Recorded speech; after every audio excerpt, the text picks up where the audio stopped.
Okay, good evening, everybody. So happy to be with you tonight on these beautiful chapters, chapter 8 and chapter 9 of the second canto of the Srimad Bhagavatam, entitled Questions by King Pariksit and the Answers citing the Lord's Version. So these are wonderful chapters, and I think we'll find them very interesting to read together. And then there's a few comments and a few verses that are select that we can go over at the end. But anybody stop anytime you want. If you have any questions, illuminations, or any comments or anything you want to make, please avail yourself of that. Nama Om Vishnu Padaya Krishna Pristaya Bhutale Srimate Bhaktivedanta Swaminiti Namane Namaste Saraswati Devi Gaurivani Pacharine Nevrishesh Shunyavadi Paschacharishtarane Jai Shri Krishna Chaitanya Prabhanichananda Shirvati Dadhar Swasti Gauri Bhaktivinoda Hare Krishna Krishna Krishna Hare Hare Hari Ram, Ram Ram, Hari Hari. Om Namo Bhagavate Vasudevaya. Om Namo Bhagavate Vasudevaya. Om Namo Bhagavate Vasudevaya. Okay, so Srimad Bhagavatam. I'll start out reading, and I think there's about 60 verses, 70 verses here. So I'll cover a little ground, okay? Chapter 8, Questions by King Pariksit, Text 1. King Pariksit inquired from Sukadeva Goswami, how did Narada Muni, whose hearers are as fortunate as those instructed by Lord Brahma, explain the transcendental qualities of the Lord, who is without material qualities, and before whom did he speak? The king said, I wish to know narrations concerning the Lord, who possess wonderful potencies, are certainly auspicious for the living beings in all planets. O greatly fortunate Sukadeva Goswami, please continue narrating Srimad Bhagavatam so that I can place my mind upon the Supreme Soul, Lord Krishna, and being completely freed from material qualities, thus relinquish this body. Persons who hear Srimad Bhagavatam regularly and are always taking the matter very seriously will have the personality of Godhead, Sri Krishna, manifest in their hearts within a short time. The sound incarnation of Lord Krishna, the Supreme Soul, in essence, Srimad Bhagavatam, enters into the heart of a self-realized devotee, sits on the lotus flower of his loving relationship, and thus cleanses the dust of material associations such as lust, anger, and hankering. Thus, it acts like autumnal rains upon pools of muddy water. That's very beautiful. Pure devotee of the Lord, whose heart has once been cleansed by the process of devotional service, never relinquishes the lotus feet of Lord Krishna, for they fully satisfy him, as a traveler is satisfied at home after a troubled journey. O learned Brahmana, the transcendental spirit soul is different from the material body. Does he acquire the body accidentally or by some cause? Will you kindly explain this, for it is known to you? If the Supreme Personality of Godhead, from whose abdomen the lotus stem sprouted, is possessed of a gigantic body according to his own caliber and measurement, then what is the specific difference between the body of the Lord and those of common living entities? Brahma, who is not born of a material source, but of the lotus flower coming out of the navel abdomen of the Lord, is the creator of all of those who are materially born. Of course, by the grace of the Lord, Brahma was able to see the form of the Lord. Please also explain the personality of Godhead, who lies in every heart as the super soul and as the Lord of all energies, but is untouched by his external energy. O learned Brahmana, it was formerly explained that all the planets of the universe with their respective governors are situated in the different parts of the gigantic body of the Virat Purusha. I have also heard that the different planetary systems are supposed to be in the gigantic body of the Virat Purusha.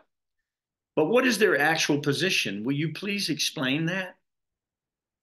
Also, please explain the duration of time between creation and annihilation, and that of other subsidiary creations, as well as the nature of time indicated by the sound of past, present, and future. Also, please explain the duration, the measurement of life of the different living beings known as the demigods, the human beings, etc., in different planets of the universe. Are these heavy questions or what? Who can answer these questions? Anybody else other than our dear Sukadeva Goswami, Maharaja Pariksit? Who would know the answers to these questions? Very scientific. Then again, kindly describe how the proportionate accumulation of the reactions resulting from the different modes of material nature act upon the desiring living being, promoting and degrading him among the different species of life, beginning from the demigods down to the most insignificant creatures. O best of the Brahmanas, please also describe how the creation of the globes throughout the universe, the four directions of the heavens, the sky, the planets, the stars, the mountains, the rivers, the seas, and the islands, as well as their different kinds of inhabitants, takes place. It's an easy question, right? Also, please describe the inner and outer space of the universe by specific divisions, as well as the character and activity of the great souls, and also the characteristics of the different classifications of all the caste and orders of social life. You know, just a thought crossing my mind on this particular verse. Please describe the inner and outer space of the universe by specific divisions. Wouldn't it be great if the scientists would just pick up a Srimad Bhagavatam, then they'd have all the answers that they were looking for in their little teeny microscopes or telescopes. You could have it all right here. And the more they find out, the more it does coincide. So does archaeology, so does historical accounts, and so forth and so on, with the information that is listed in the Srimad Bhagavatam. Text 17, please explain all the different ages and the duration of creation, and also the duration of such ages. Also tell me about the different activities of the different incarnations of the Lord in different ages. Okay, so at text 18, if somebody would like to avail themselves of a little time to read, that would be great. And well, hey, is that Rosh? That's Roshan. There he is. Haribol. Nice to have you tonight. Very, very good. We missed you the last couple of times. Yeah, we missed you, Roshan. And we've got Jeremiah here. Jeremiah, how wonderful. How wonderful. Okay. Someone new, Eunice and Rama. They want to say Haribo. Haribo, Eunice and Rama. Nice to see you. Hare Krishna. Thank you. Rakesh and Eunice. Oh, Rakesh, Haribo. Haribo. We worried about you so bad last week. We were like, why? We gotta get to Rakesh, man. You know? Well, I know Raghavati tried her best, and I sent you a text too. Oh, so thank you. Yeah, I got it. Thank you very much. Thank you for being with us tonight. These two chapters should be very, very nice. And anybody who wants to start reading from text 18, please avail yourself from that point if you don't mind. Do we have a volunteer, a victim? Yeah. There's Roshan. He's jumping in. So let Roshan go. He's chomping. He's always chomping at the bit. Who beat you, Rakesh? Sorry. The amazing thing is unbelievable amount of questions. So Dev Goswami is going to answer. And they're amazing questions. These are the heaviest questions anybody could ever ask. I'm curious now. Please also explain what may generally be the common religious affiliations of human society, as well as their specific occupation, duties, and religion. The classifications of the social orders, as well as the administrative royal orders, and the religious principles for one who may be in distress.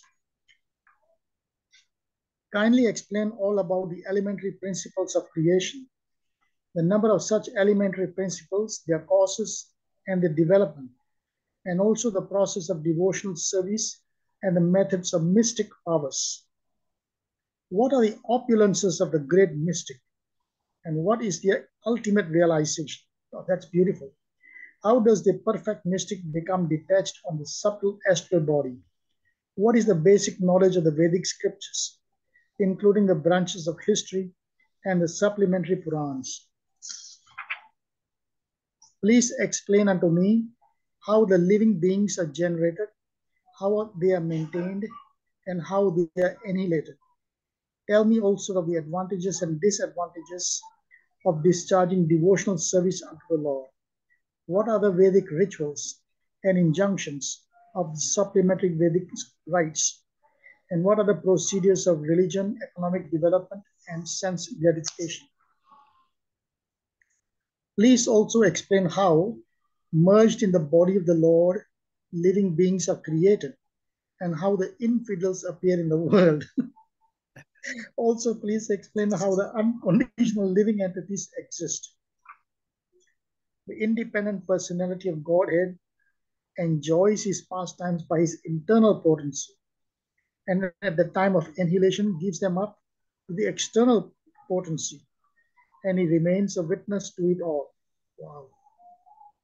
O great sage, representative of the Lord, kindly satisfy my inquisitiveness in all that I have inquired from you, and all that I may not have inquired from you from the very beginning of my question.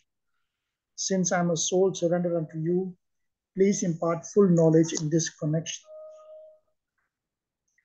O great sage, you are as good as Brahma, the original living being. Others follow customs only, as followed by the previous philosophical speculators.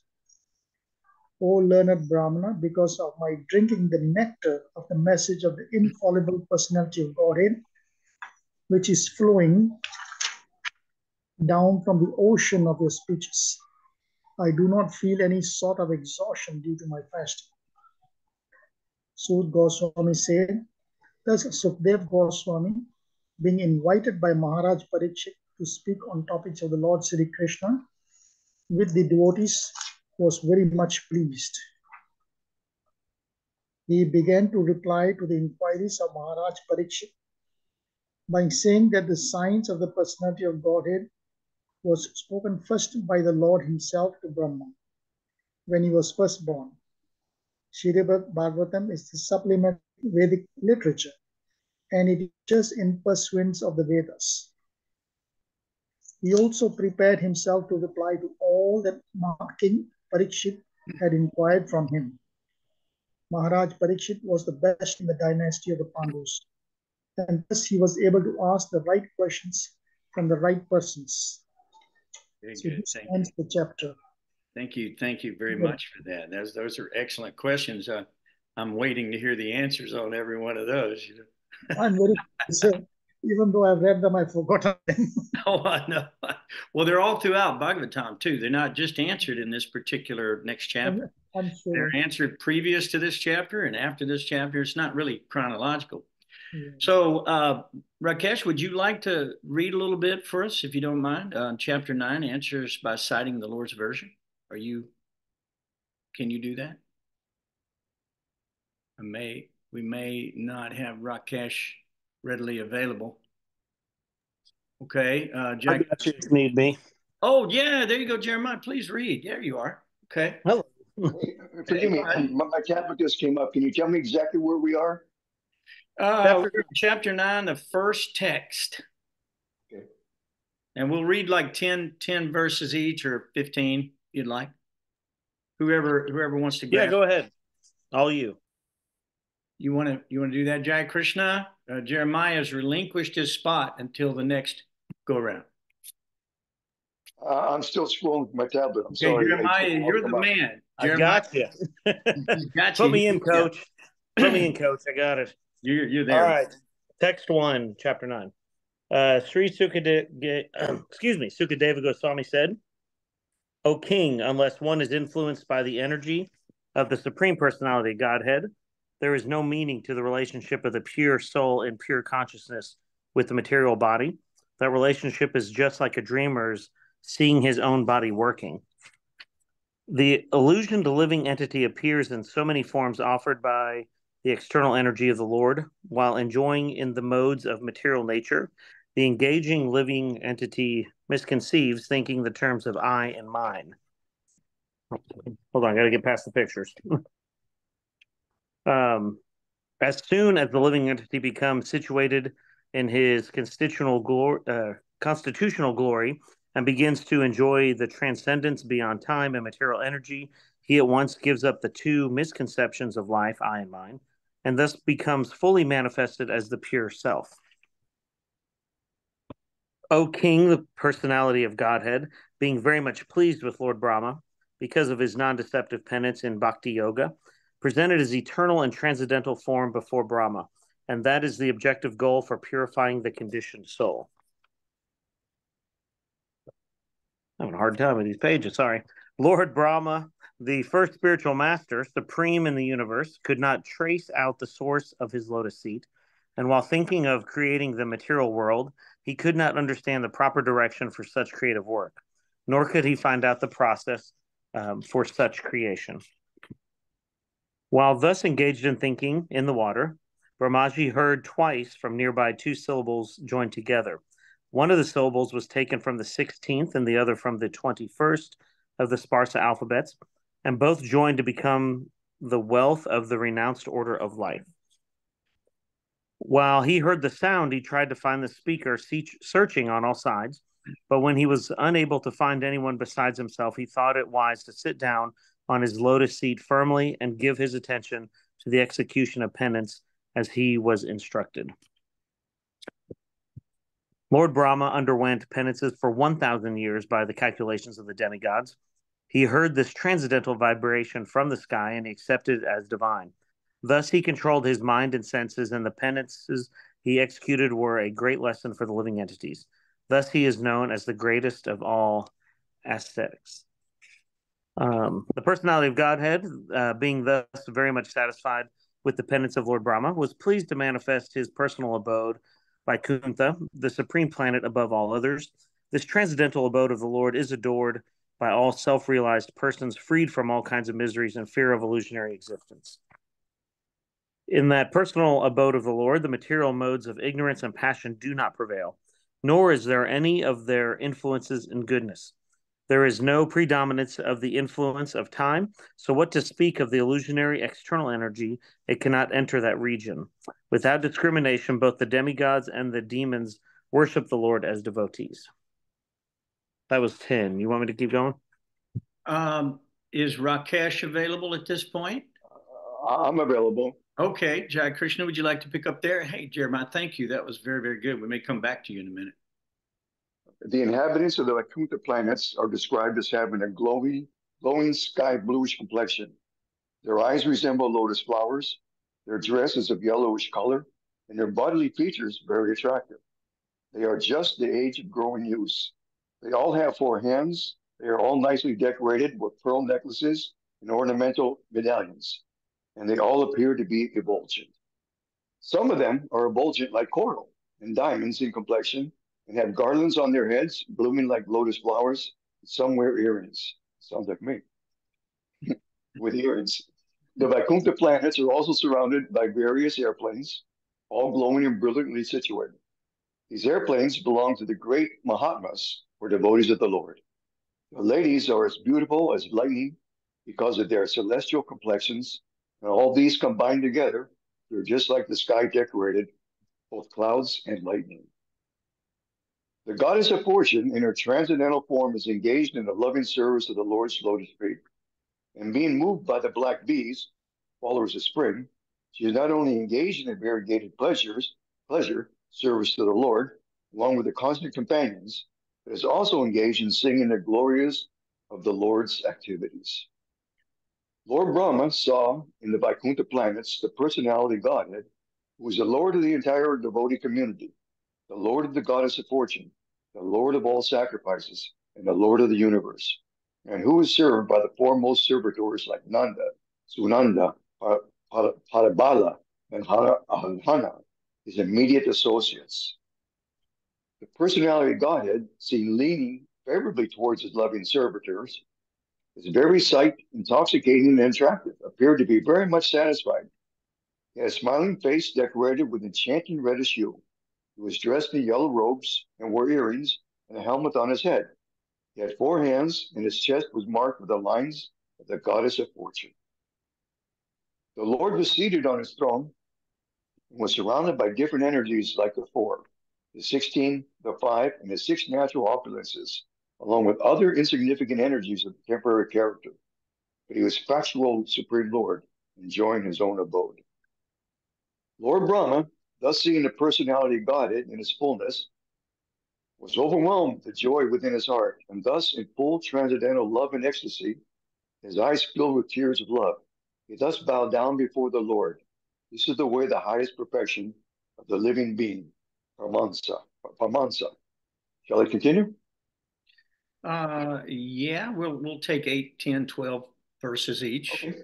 Yep. Okay. I'll do one more. After seeing Brahma present before him, the Lord accepted him, excuse me, as worthy to create living beings, to be controlled as he desired, and thus being much satisfied with him, the Lord shook hands with Brahma and, slightly smiling, addressed him thus. Beautiful. The Thank beautiful you. personality woman. Okay.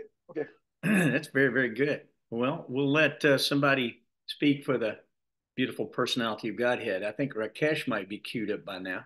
Yes, I'm ready. Can you hear me? Yeah, I hear you fine. Jai Krishna, thank you so much. That was wonderful. The beautiful personality of Godhead addressed Lord Brahma. O Brahma, impregnated with the Vedas, I am very much pleased with your long accumulated penance with a desire for creation. Hardly am I pleased with the pseudo-mystics. I wish you good luck. O Brahma, you may ask from me, the giver of all benediction, all that you may desire. You may know that the ultimate benediction, as the result of all penances, is to see me by realization. The highest perfectional ingenuity is the personal perception of my abodes, and this has been possible because of your submissive attitude in the performance of severe penance according to my order. O sinless Brahma, you may know from me that it was I who first ordered you to undergo penance when you were perplexed in your duty. Such penance is my heart and soul, and therefore penance and I are non-different. I create this cosmos by such penance. I maintain it by the same energy, and I withdraw it all by the same energy. Therefore, the potential power is penance only. Lord Brahma said, O personality of Godhead, you are situated in every living entity's heart as the supreme director, and therefore you are aware of all endeavors by your superior intelligence without any hindrance whatsoever. In spite of that, my Lord, I am praying to you to kindly fulfill my desire. May I please be informed how, in spite of your transcendental form, you assume the mundane form, although you have no such form at all. And please inform me how you, by your own self, manifest different energies for annihilation, generation, acceptance, and maintenance by combination and permutation. O Master of all energies, please tell me philosophically all about them. You play like a spider that covers itself by its own energy, and your determination is infallible. Please tell me so that I may be taught in the matter by the instruction of the personality of Godhead, and may thus act instrumentally to generate living entities, without being conditioned by such activities. And text 30. O my Lord, the unborn, you have shaken hands with me just as a friend does with a friend, as if equal in position. I shall be engaged in the creation of different types of living entities, and I shall be occupied in your service. I shall have no perturbation, but I pray that all this may not give rise to pride, as if I were the supreme. Very nice. Thank you, Rakesh. All right. Thank you very, very much. I think Rangavanti is sitting over there. I don't know, man. I'm not sure she's going to be able to hold back. Rangavanti, you go ahead and take it from 31. I know she wants it real bad. Thank you, Rakesh. That was beautiful. Thank you. The personality of Godhead said, knowledge about me as described in the scriptures is very confidential, and it has to be realized in conjunction with devotional service. The necessary paraphernalia for that process is being explained by me. You may take it up carefully. All of me, namely my actual eternal form and my transcendental existence, color, qualities, and activities, let all be awakened within you by factual realization out of my causeless mercy. Brahma, it is I, the personality of Godhead, who was existing before the creation, when there was nothing but myself, nor was there the material nature, the cause of this creation. That which you see now is also I, the personality of Godhead. And after annihilation, what remains will also be I, the personality of Godhead. Long purple. O Brahma, whatever appears to be of any value, if it is without relation to me, has no reality. Know it as my illusory energy, that reflection which appears to be in darkness.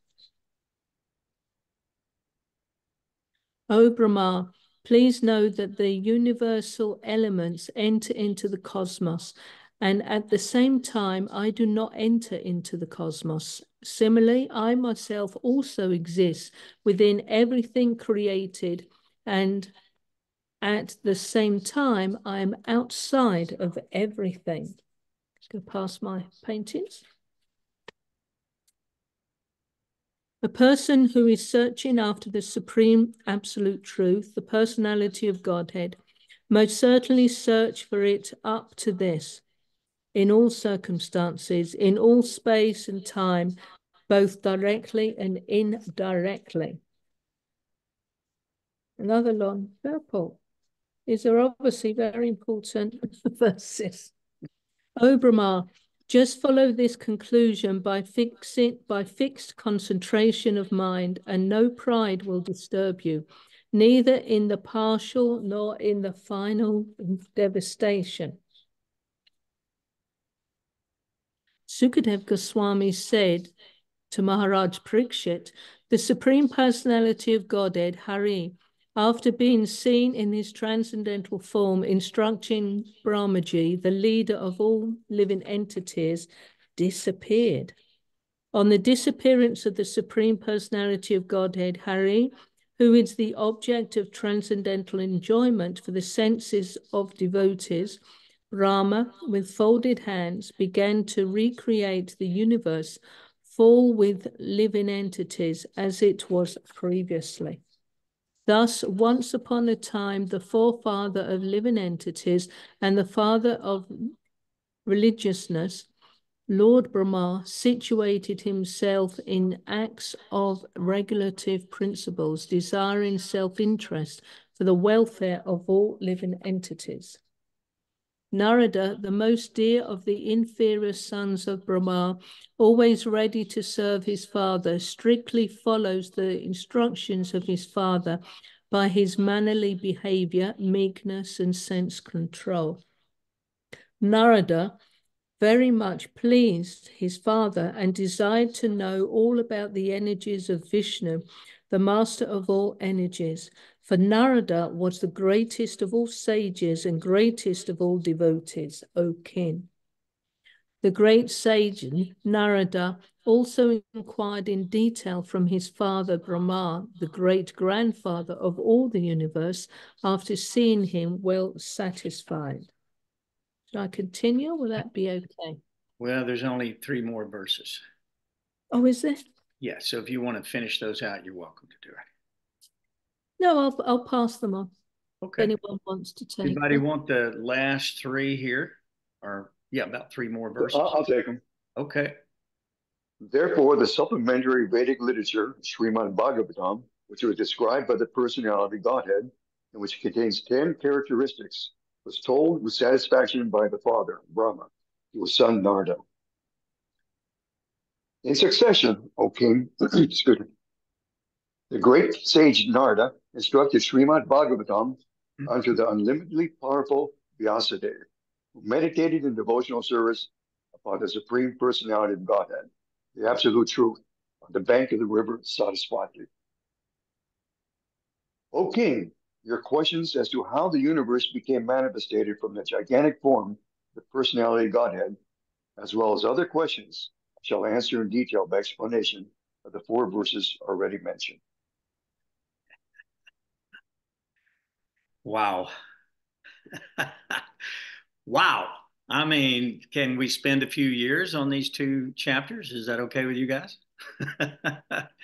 I mean, how do you unpack all of this? I mean, how do you we're associating with the greatest souls of all history, of all time, eternal time in the universe. And these are their questions. And these are the answers that we're receiving. How can we be so blessed?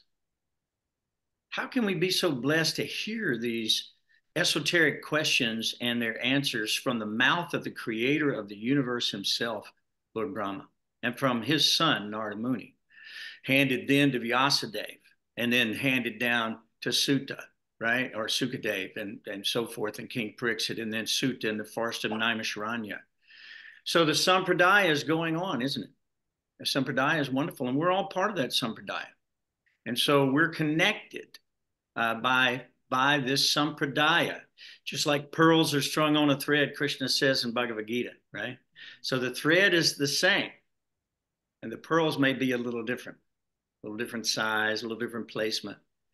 But that doesn't really matter because the truth itself is the strand on which we are strung. And in that environment, we can have peace, we can have happiness, we can have tranquility, we can have bliss, we can have security. We can have all of the things that we can't get in the material world, no matter how hard we try, no matter how much money we spend, no matter how we try to protect it from invaders and thieves and so forth, and rust and animals and corruptness and the weather. And my goodness, look at all the threefold miseries: the weather, other living entities, even activities ourselves creating our own miseries. We find that also in our lives. But somehow or another, we are here, and by the great causeless mercy of Srila Prabhupada, we are gathered together to hear this wonderful explanation. And the Lord himself, it says, explained Srimad Bhagavatam to Lord Brahma in 4 verses. But if you read that purport, which Rangavati was saying was some of these purports are really long. You could spend a few days on these purports. So in that particular purport, Prabhupada explained that those 4 verses, we shouldn't think. Prabhupada says this. He said, we shouldn't think that we just study 4 verses and then we're good. We should study 4 billion verses. Or in this case, hundreds of thousands of verses that we still have to study, because those verses are elaborated over and over and over and over again, just like Brahma told Narada. He said, now you expand on this. Now you take this information and expand it unlimitedly, right? Just like Brahma folded his hands after seeing God. We're going to go back to that. We're going to take a look at that again. But after seeing God, he simply folded his hand and began to create all the living entities and everything that we see here through the power of the Lord's causeless mercy upon him. And he benedicted Brahma. And we'll go back over some of those verses as we go through this. But first of all, are there any questions or illuminations that anybody else felt they wanted to bring out in this conversation? Yeah, I got one. Okay. Oh, go ahead. I think someone else has started. It's okay. It's okay. Go ahead. Yeah, we got time. Okay. To me, 2 things that I kind of notated that I thought were really, really cool was text 24 in chapter 8, and it ties directly into text 3 of the next one. So essentially, O great sage, representative of the Lord, kindly satisfy my inquisitiveness in all that I've inquired from you, and all that I may not have inquired from you from the very beginning of my questioning, since I'm a soul surrendered unto you. Please impart full knowledge. To me, I really like that, because it's like, I don't know squat. I need the information, please. And so, I mean, that's how, like, please fill me up. And then on 3, it just says, as soon as the living entity becomes situated in the constitutional glory and begins to enjoy the transcendence beyond time, you get rid of all the selfishness, I and mine, and you perform service and, think of others. And, it's just kind of cool to me. Those really tie in well together just because I want the knowledge so that I can help people and not focus on myself, but my soul as well as other souls and see them as a super soul and not a body. So that was really good. Thanks for bringing that out. One thing that I really am taking away from what you're saying is that he didn't even know the questions to ask. And look at the questions that he did ask. Absolutely. How would and know to ask those questions? I think the cool thing about that is these people that are speaking know way more than I do, and they didn't have a clue. So that's comforting to know that we all can learn, no matter what stage of your walk or enlightenment, whatever you want to call it, is at. Like, you still need more knowledge to be able to get to where you need to be. So pretty cool. Yeah, there's nothing static about this study about God. It is dynamic in all senses of the word. Static, it's not like the material world. In the material world, these words like stale or hackneyed or pale or dry, when we think about the material world, doesn't matter how much pleasure you think you're going to have, at some point it all turns into that. It just turns into stale, pale, hackneyed activities, right? That are static in nature. But if we talk about the personality of Godhead and we relish the stories of the personality of Godhead, they're dynamic. Even Maharaja Pariksit says that he doesn't get tired. He's not hungry. He doesn't feel hunger. He doesn't feel exhaustion because he's feeding from the honey of the lotus feet of the Lord, which is issued from the mouth of these great pure devotees, right? So because he's tasting that honey, he's survived, he's sustained. He's not just sustained, he's completely enlivened. Completely enlivened. So what happens to us when we get a little trace of this taste for the Lord's lotus feet, then nothing else will do. That higher taste will call us back again and again and again and again and again, right? Just like we had a little cat come up and there was some there was some food here and the cat came over and ate it. Now he's coming back every time because he's thinking now there's some food here.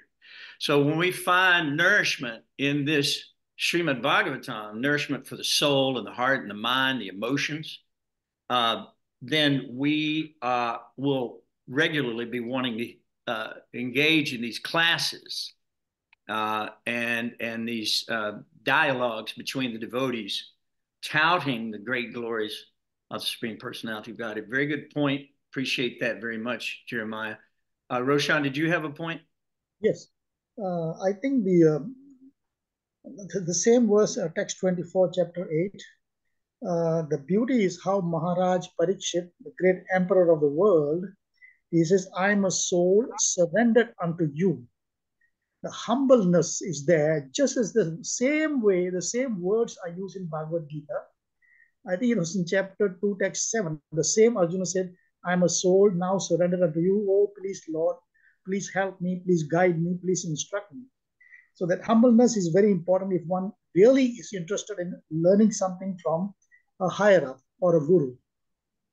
The second comment is that anybody who holds this Srimad Bhagavatam is blessed. There's nothing else, just holding this book. You are a blessed soul. Out of millions and billions of people, they never had a chance even to know this.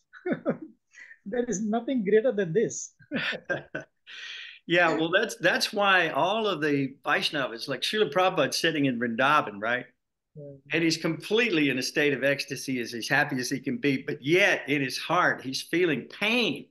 He's feeling that he's feeling compassion and suffering for the fallen conditioned souls. He's also feeling the urgency to perform according to his spiritual master's instructions, which were given to him just days, actually.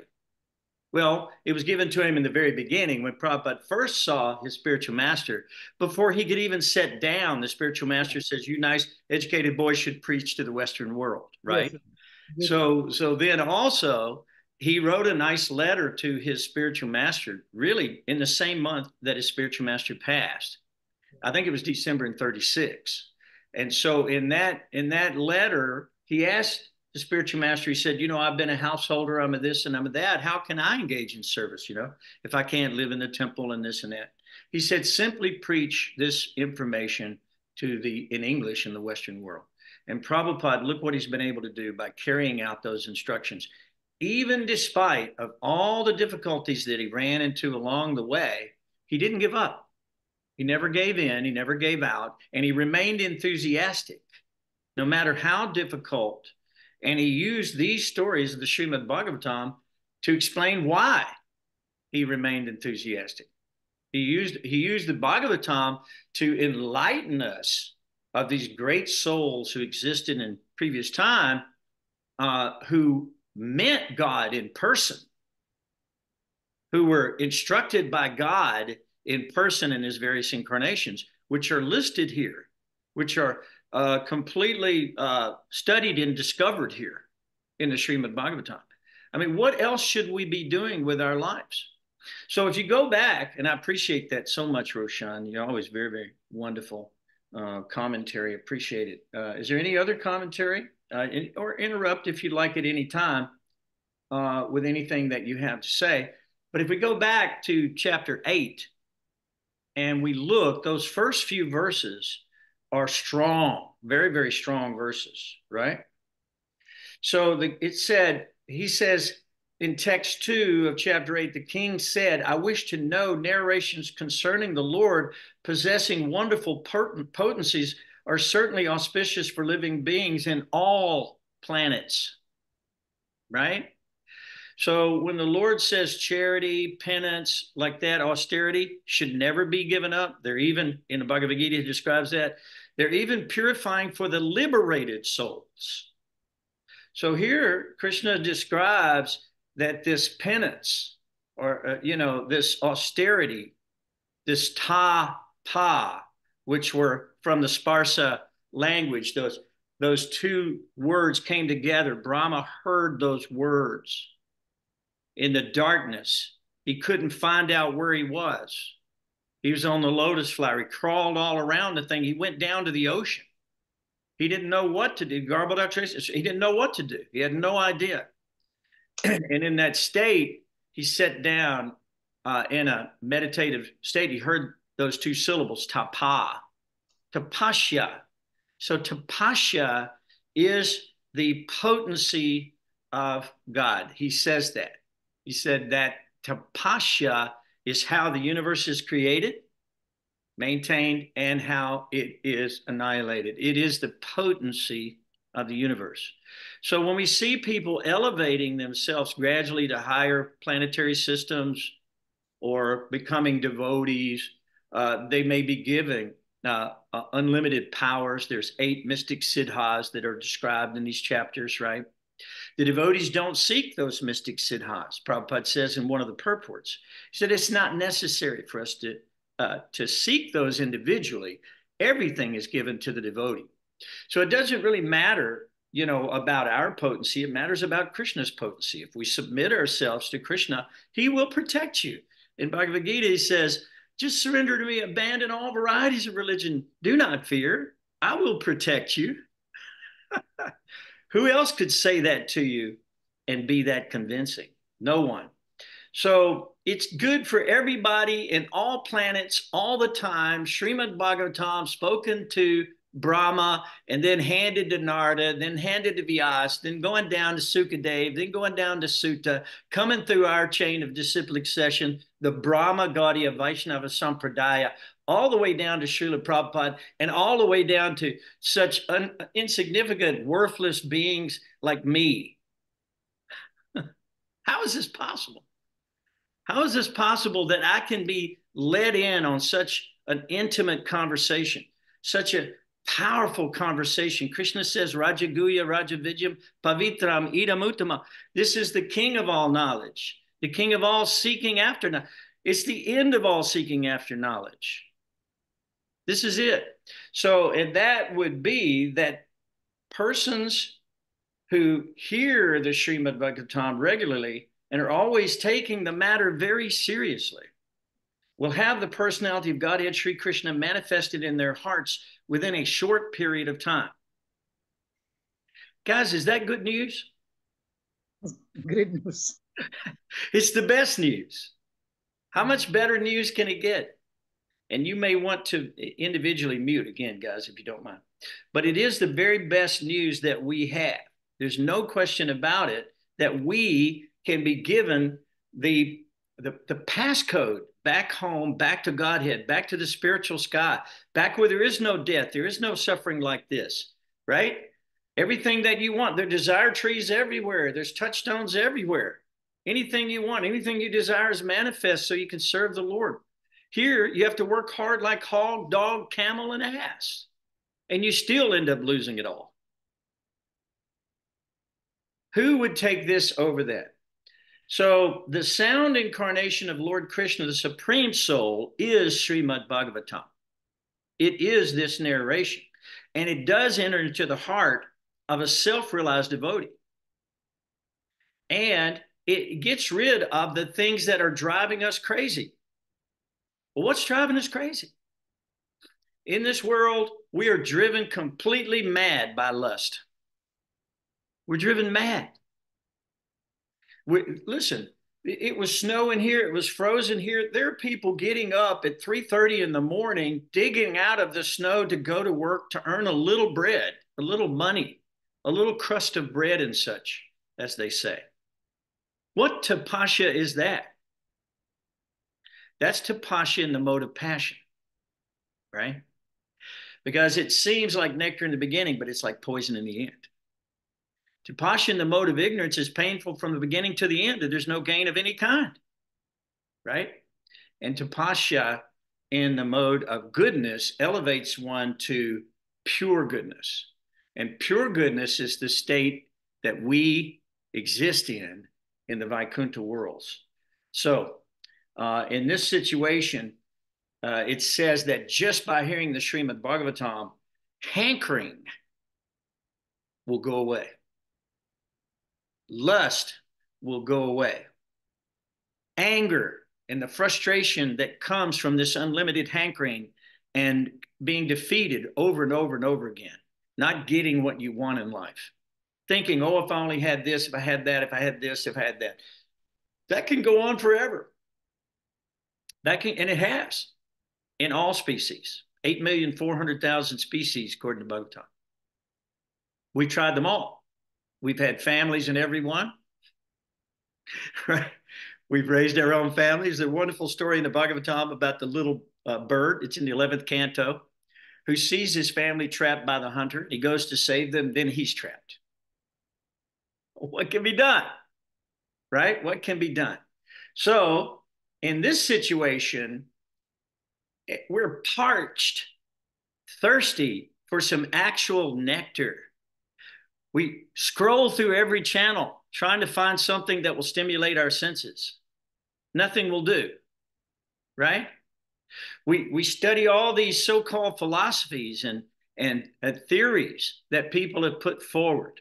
We follow the scientists and see what their next bit of illusion is. You know, they're finding out a little bit. They can look out into a distance. They see some lights out there. Okay.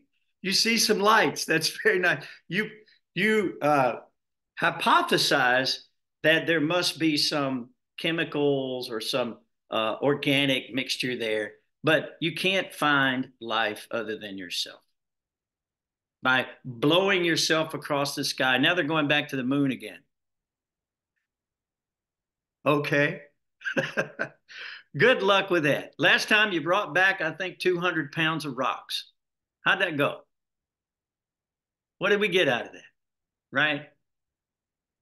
So we could be spending, zero. We could be spending our time and billions of dollars on disseminating this information like Srila Prabhupada did. Over 600 million books have been distributed by his disciples.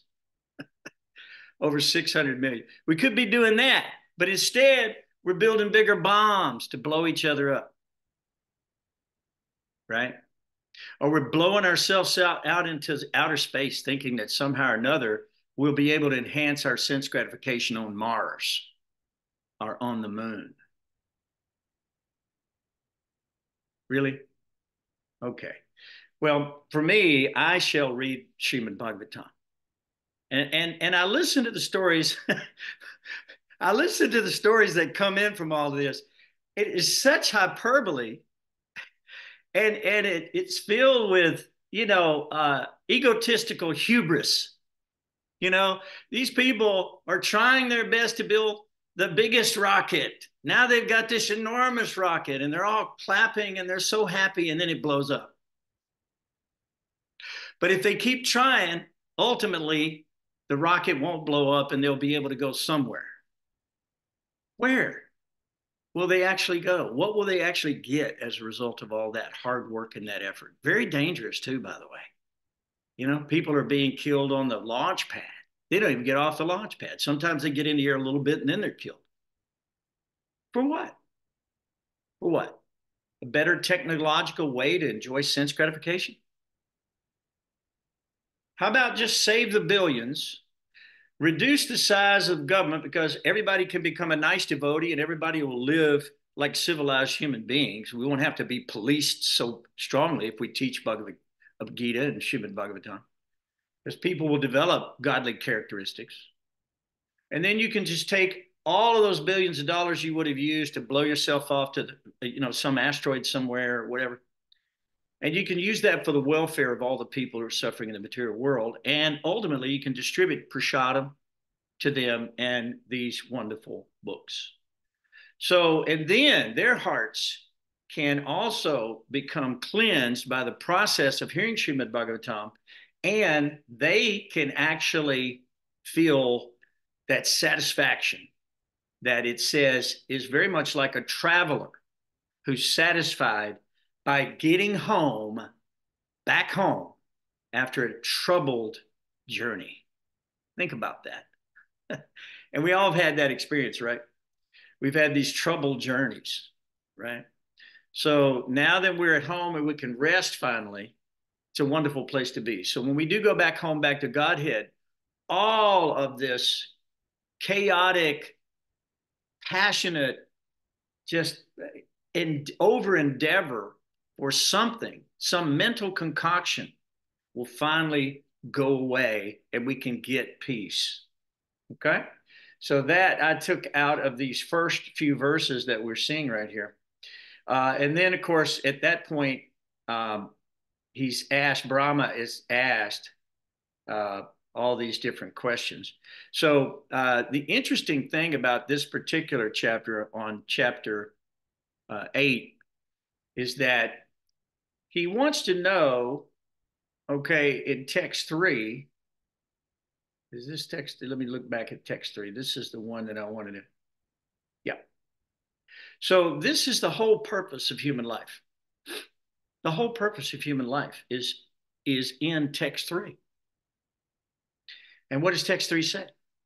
O greatly fortunate Sukadeva Goswami, please continue narrating Srimad Bhagavatam so that I can place my mind upon the Supreme Soul, Lord Krishna, and being completely freed from material qualities, thus relinquish this body. He was going to die.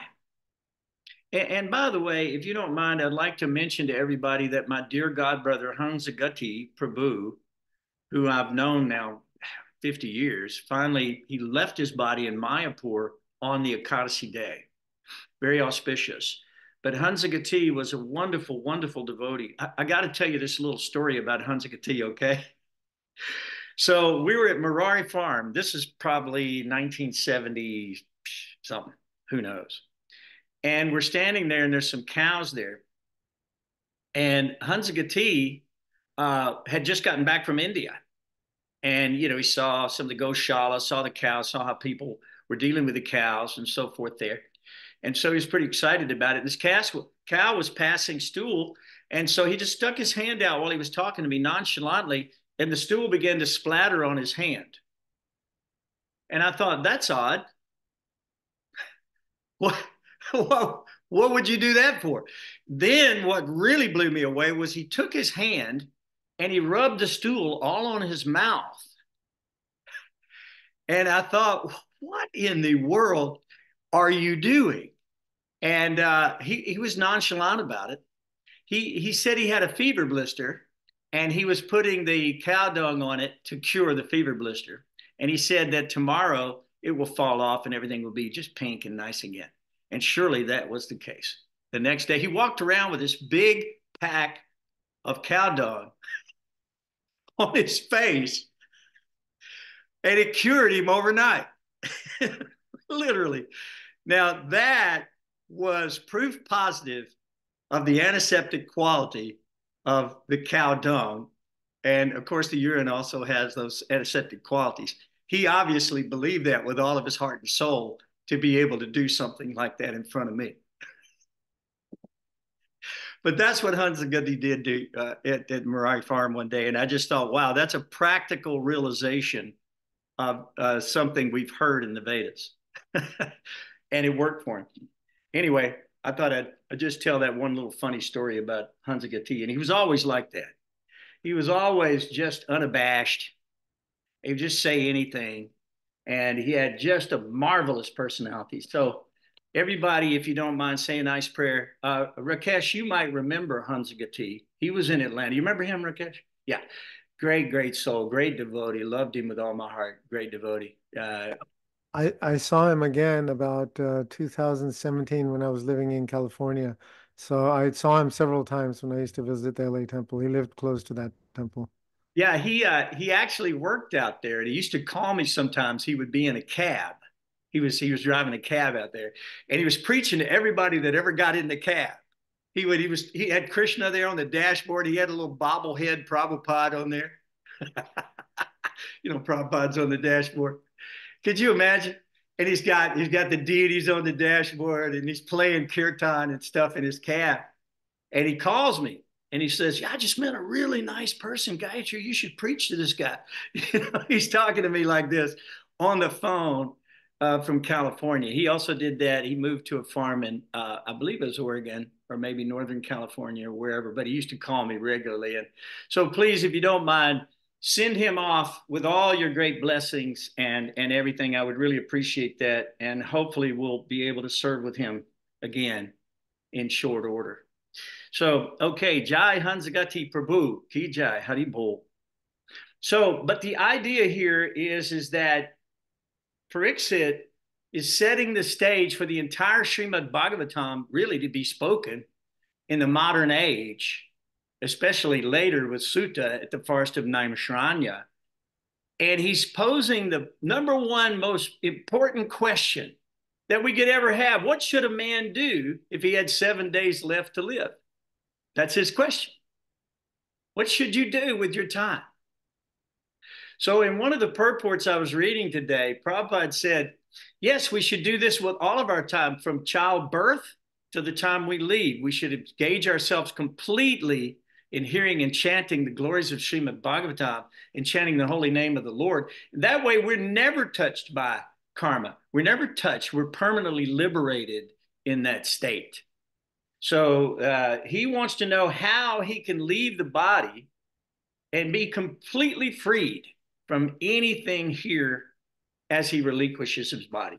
So what does Krishna say in Bhagavad Gita about that? Antakale chamameva smaran mukva kalevaram ya prayati samadbhavam yati naschatra samsiyaha. And whoever at the time of death quits his body, remembering me alone, attains to my nature of this. There is no doubt. There is no doubt. So Prabhupada had a method to the madness when he got us to chant 16 rounds a day, when he got us to offer everything that goes in our mouth, even the water we drink, to Krishna first, right? To hear these narrations of Srimad Bhagavatam in the association of the devotees, to see the deities at the temple and have these great holy days that we can all observe, including Ekadasis, which will lead us more and more to Krishna consciousness. So that's the idea behind that. So he's asking, what should he do at the time of death? and he wants to hear the Bhagavatam so he can place his mind on the Supreme Personality of Godhead. So in text 6, he says, a pure devotee of the Lord whose heart has once been cleansed by the process of devotional service never relinquishes the lotus feet of the Lord, for they fully satisfy him, just as a traveler is satisfied by returning home from a troubled journey. So in this situation, in the purport, he says, perfectly cleansed persons never quit the devotional service of the Lord. In discharging such devotional services ordered by Brahmaji to Narada in the preaching of Srimad Bhagavatams, sometimes a representative of the Lord engaged in preaching works meets various so-called difficulties. So this was exhibited by Lord Nityananda when he delivered the two fallen souls, Jagai and Madai, and similarly, it was exhibited by Lord Jesus Christ when he was crucified by the non-believers and the envious. But such difficulties are very gladly suffered by the devotees in preaching, because in such activities, although apparently very severe, the devotees of the Lord feel transcendental pleasure. Why? Because the Lord is satisfied. That's the difference. That's the difference. That's the difference between being stuck here forever in a material body rotting, or going back home in your Satchidananda Vigraha, Swarup City. That's the difference. It's an easy thing if you really think about it, because your mind is working all day at something. So the intelligence has to control the mind. Then the mind withdraws the senses from their objects, just like a tortoise draws his limbs within the shell, and he allows it to pass. Right? Matra sparsas dukanteya satosna sukadukada. We know that these things are coming. These difficulties are coming. The demons are coming. Listen, when you take up Krishna consciousness, you declare war on Maya.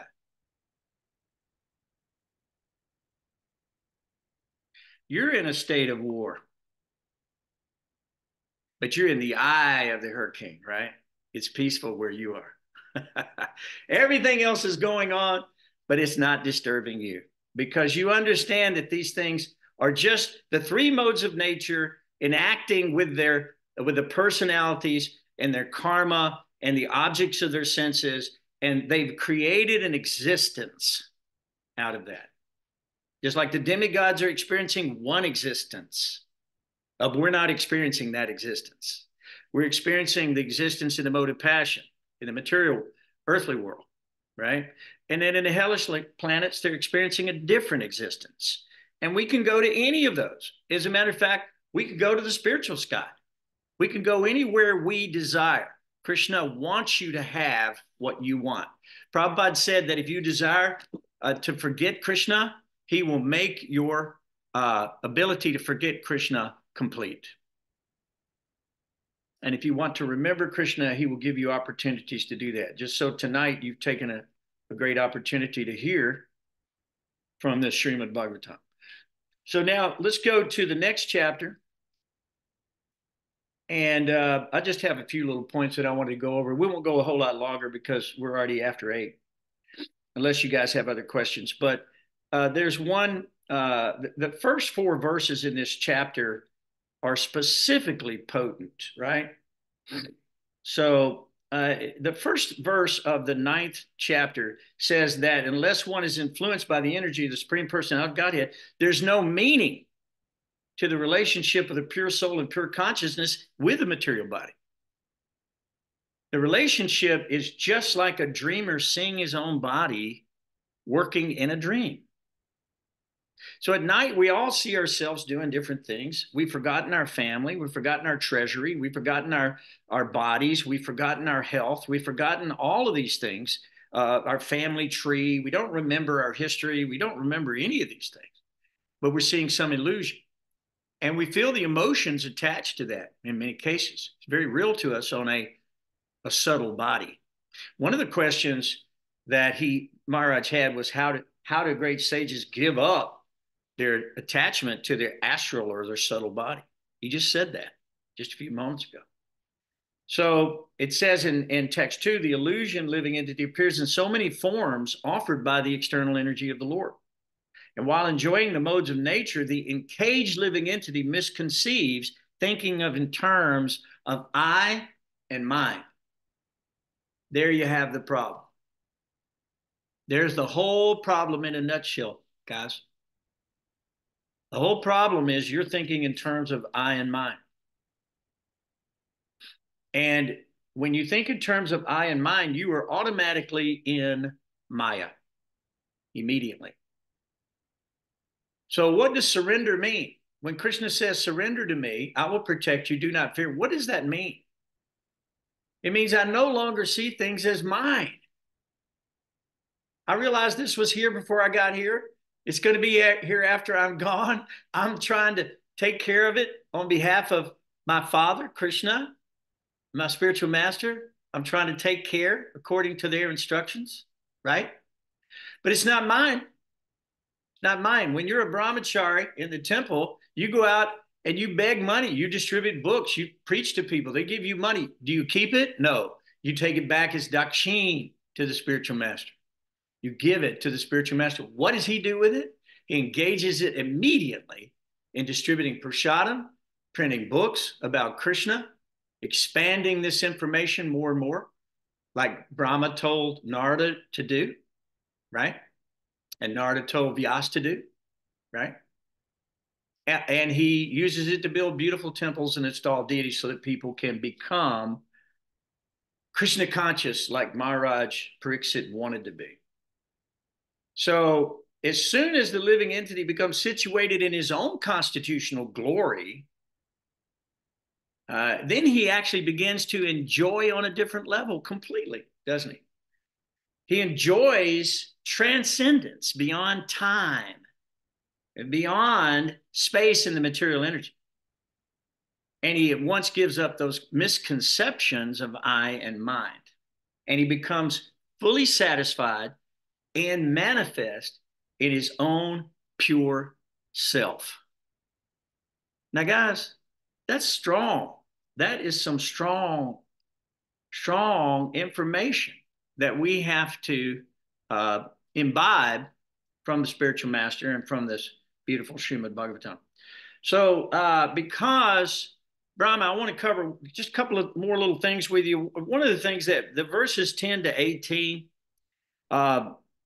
they're a description of the kingdom of God as seen by Lord Brahma. If I were you, I'd read those verses 10 to 18 as many times as you can. And just let that just emblazon on your mind as a memory to see those beautiful lightning and coralled, skinned, four-armed Vishnu Dutas in Vaikuntha, wearing yellow garments, beautifully decorated with earrings, like our dear friend Jai Krishna. See what I mean?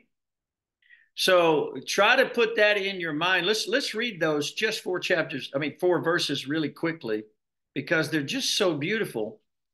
So Brahma, because Krishna was very pleased with his austerities.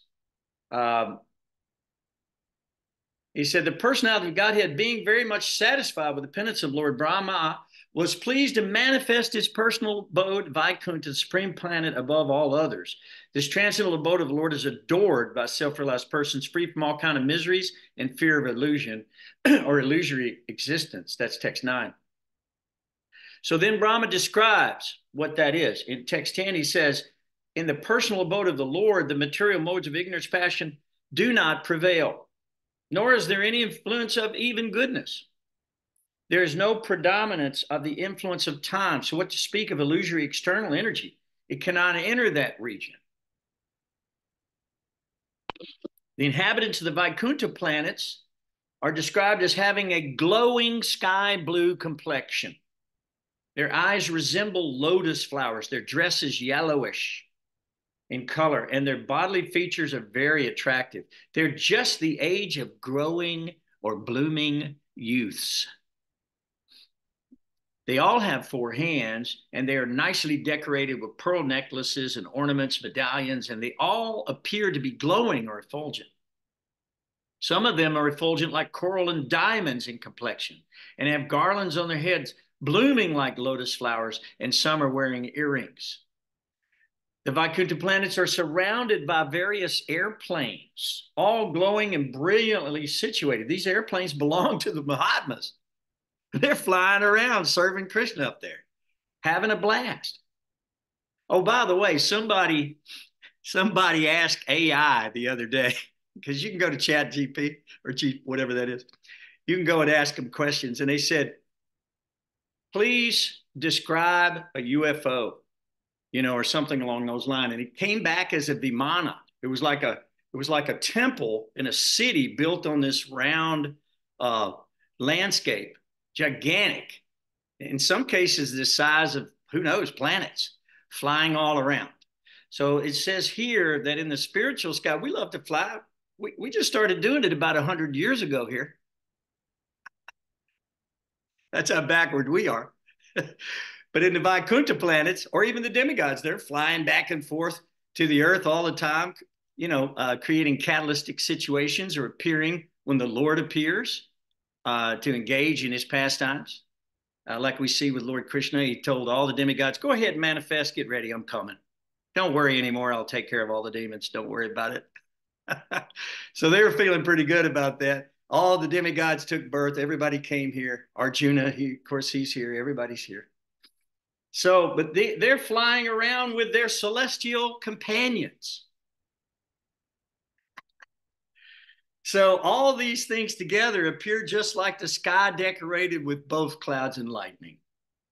Now, we read in the last chapter that this is only 1/4 of the spiritual sky or the total creation. This is for our benefit. It's unlimited. But we can't understand with these minds eternality and unlimited space and things like that because we're so finite. We have a difficult time understanding. But it says that 1/4 of the spiritual sky is like a cloudy space. That's where all the material world exists. 3/4 is Nitya Siddha. They've never come here. And they're eternally liberated. So in that environment, the goddess of fortune is engaged in loving service to the lotus feet of the Lord. And being moved by the black bees, followers of spring, she is not only engaged in variegated pleasure or service to the Lord along with her constant companions, but is also engaged in singing all the glories of the Lord's activities. So what we're doing now and what we're doing in the spiritual world are going to be very, very similar, guys. We're going to be singing.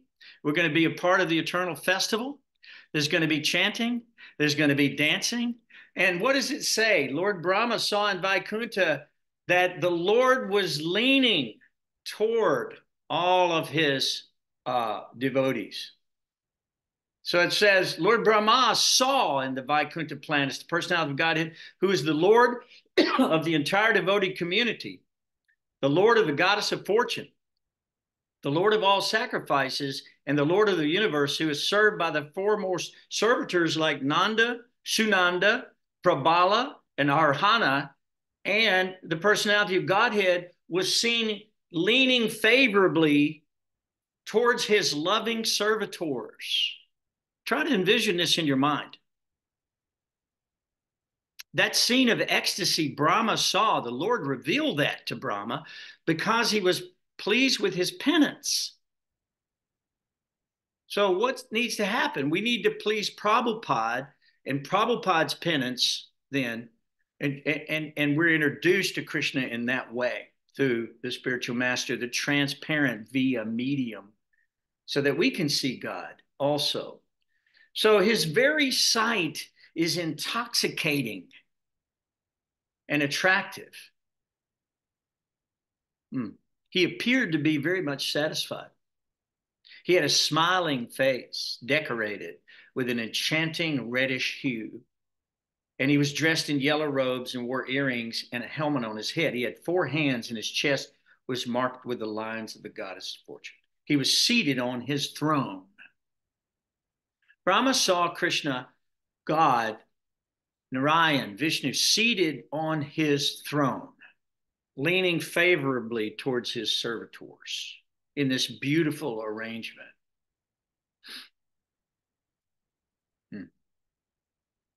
So he saw the Lord in his factual position, enjoying his own abode. Lord Brahma, thus seeing the personality of Godhead in his fullness, was overwhelmed with joy in his heart, and in thus full transcendental love and ecstasy, his eyes filled with tears of love, he bowed down before the Lord. That is the way of the highest perfection of the Paramahamsa. And what is Lord Chaitanya's prayer in that regard? He only left us a few verses.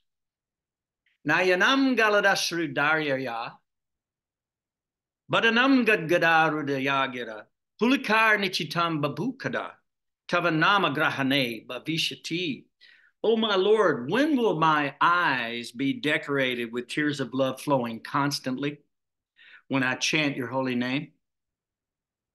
When will my voice choke up? And when will the hairs of my body stand on end at the recitation of your name? This is our aspiration. And Lord Brahma achieved it. His eyes were filled with tears of love. His heart was filled with transcendental ecstasy. And tears of love flowed down his face. In that condition, he bowed down before the Lord. This is our situation. Yugaitam nimeshena chakyusha pravrisayatam sunyayatam jagat sarvam govinda virahena me. We should be feeling all absent in the world in the separation. Every moment should seem like 12 years or more, and tears will become flowing from our eyes like torrents of rain if we are feeling all vacant in the world in the Lord's absence. So this mood of separation is clearly described. Guys, I've got another hour that I could do for you here. I'm not even halfway through my notes, guys. I'm sorry. It's so sweet. I mean, what can you do, you know?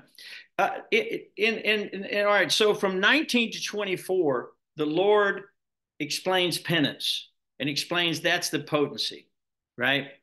And even in the Gita, the Lord says that if I didn't engage in these acts, regulatory acts, then the whole world would fall into ruination. Everyone would follow his path in all respects. So he says that. So those are nice verses, 19 to 24. You should definitely read those. And then, of course, Lord Brahma's prayer and his acknowledgement and realization from text 25 to text 30. He asked the Lord that even though you're giving me the power to do this stuff, please don't let me become contaminated by it. Please don't let me fall down into Maya. Please, Lord. And he petitions the Lord about that. And what does the Lord do? In text 37, he grants his request. Right? So he bestows upon him all power, all realization, all knowledge that he needs to recreate the universe just as it was before the last partial annihilation.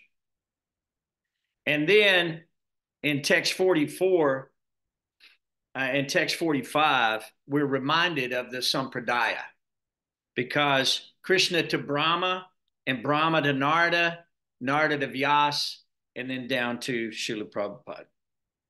So if we read Srimad Bhagavatam, we're going to get a picture of where we are, who we are, how did we get here, where can we go when we leave, what are our options, what's the best option, and we can learn what to do with our lives while we're existing in this world so that we don't become bound up and fall down into lower species by unintelligent, uninformed behavior that provides karmic retribution. If you want to know what that looks like, just pick up a 5th canto and it'll straighten you right out. Okay? So we've got our marching orders. Guys, I mean, we're already at 8:20. I want to talk a lot more, but I better not. Okay, we better end this thing. We are going to do a little pamphlet or booklets out of this. Rangavati is helping me with, and her illustrious husband, Bhavananda, who we can only see his hand. We can't attain Bhavananda, right? Sometimes we see his hand, but we don't actually see the actual Bhavananda, right? So you're going to have to get more purified if you want to see him, right? So, but just to leave you with this thought, right? Because if you go all the way through this chapter to the very end, you'll find out that the purpose of the whole existence, everything that we're doing here, let's just click on down towards the end here, is to meditate on the Lord, his pastimes, his holy names, and his activities. So what does Krishna say in 9:34 in the Bhagavad Gita? Manmana bhava madbhakto madhyajinam namaskaru. Mami vaisheshi yuktvaivam atmanam matprayanam. Engage your mind always in thinking of me. Offer your obeisances and worship me. Being completely absorbed in me, surely you will come to me. So, guys, I'm going to leave it there unless there's some other comment or question that you have. We are going to invite you back to the next installment next Monday night, which is Srimad Bhagavatam, the answer to all questions. Questions have been posed very, very nicely by Narada Muni and Brahma to Krishna. We've seen all that here. So these are questions that are worthy because they pertain to the absolute truth, to the ultimate destination. So, guys, I appreciate you being here. Is there any other comment or question before we end the meeting? You guys are amazing. Listen, I'm very grateful for you. Thank you for coming to the classes each night, each Monday night, and we'll promise to keep this going as long as we are physically capable. Okay, with the help of Rangavati and her team of experts. Okay. All right. Thank you so much again for being here, and I'll see you next Monday night. Okay. Hare Krishna. Haribol. Haribol. Haribol.